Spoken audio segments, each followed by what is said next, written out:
Hi, welcome to gist.com. In this channel, we talk about trending issues and discuss about celebrity gist. So if you find this channel interesting, please consider subscribing and stay tuned, okay? Today, we're going to be talking about Korra Obidi and her estranged husband, Justin Dean. If you're coming to this channel for the first time and coming across this story, Korra Obidi is a Nigerian-born princess who is married or who was married to an American guy. But right now, their marriage is, not doing very great. And I think they're having a divorce. So that's what has been going on. So this is my own personal opinion about Korra and her estranged husband. Do you think Korra and her husband are toxic people? Well, for me personally, I feel like human beings are naturally toxic in nature, and it's important to know that we all have a trace of this toxicity in us. None of us are exempted, honestly, but how toxic a person can be and how a person allow the toxicity in them control them is what really matters. Okay, I just want to put that out there. This is, my own personal opinion about this too, okay?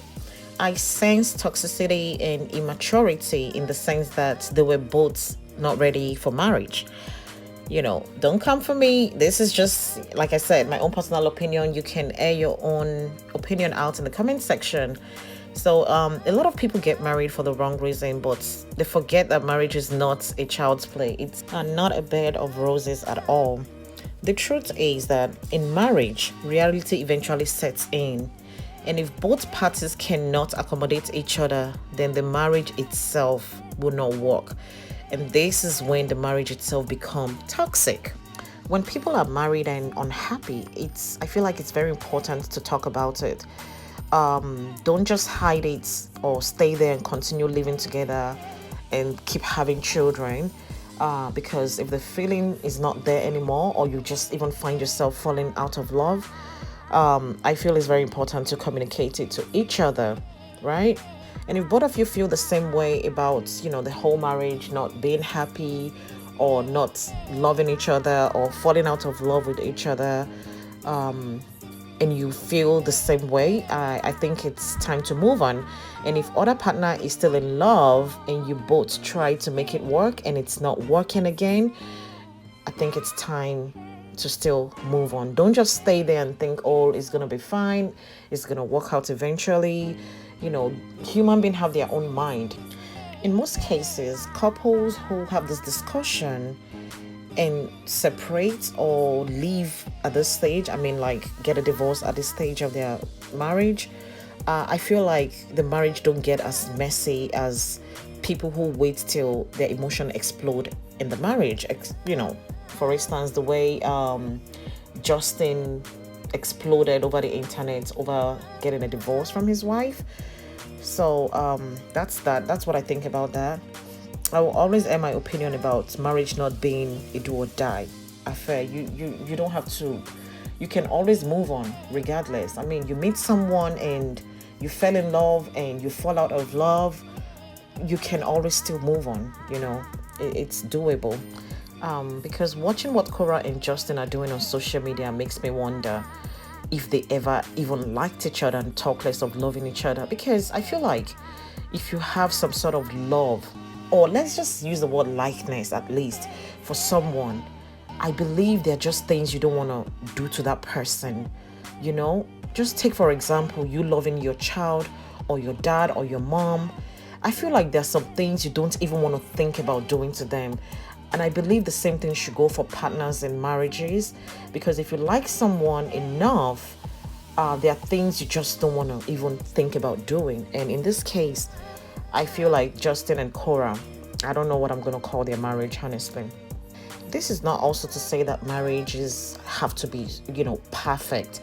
But you can make it perfect in your own way, where you guys respect each other's opinion, love each other and believe in each other. Communicate your issues with each other. Don't just sit down there and hope everything is going to work out. Things don't work like that. even when you think you don't love the person anymore, but the respect you have for that person is what is actually going to keep you from castigating that person. You know, just like Justin did. I feel like he really castigated Korra publicly, which is very uncalled for. That is a toxic behavior right there. I mean, where was the love? Where was the respect? I've also seen Korra. I know Korra haven't really said anything publicly, but I've seen her throw shades in her posts every now and then. She might not be very direct, but I feel like that's also toxic too. And this make me wonder where the love was, where was the respect, they had for each other, because it's almost like it was never there, honestly. I just feel like they're both toxic towards each other in that marriage, and it shouldn't be so. So therefore, in my opinion, I believe neither Korra nor Justin are less toxic. And I feel like they never respected each other. They never really loved each other, talk less of liking each other. It's almost like they married each other for what they're going to benefit from each other. But it might actually be true love, which eventually they fell out of love. We never can tell. But this is just me here airing my own opinion. I might be wrong, but again, like I said, it's my opinion. Feel free to leave your opinion down below. I have come to the end of this video. Thank you so much for watching up till this time. Please don't forget to like, subscribe, and share my video. Thank you so much. See you in the next one. Bye.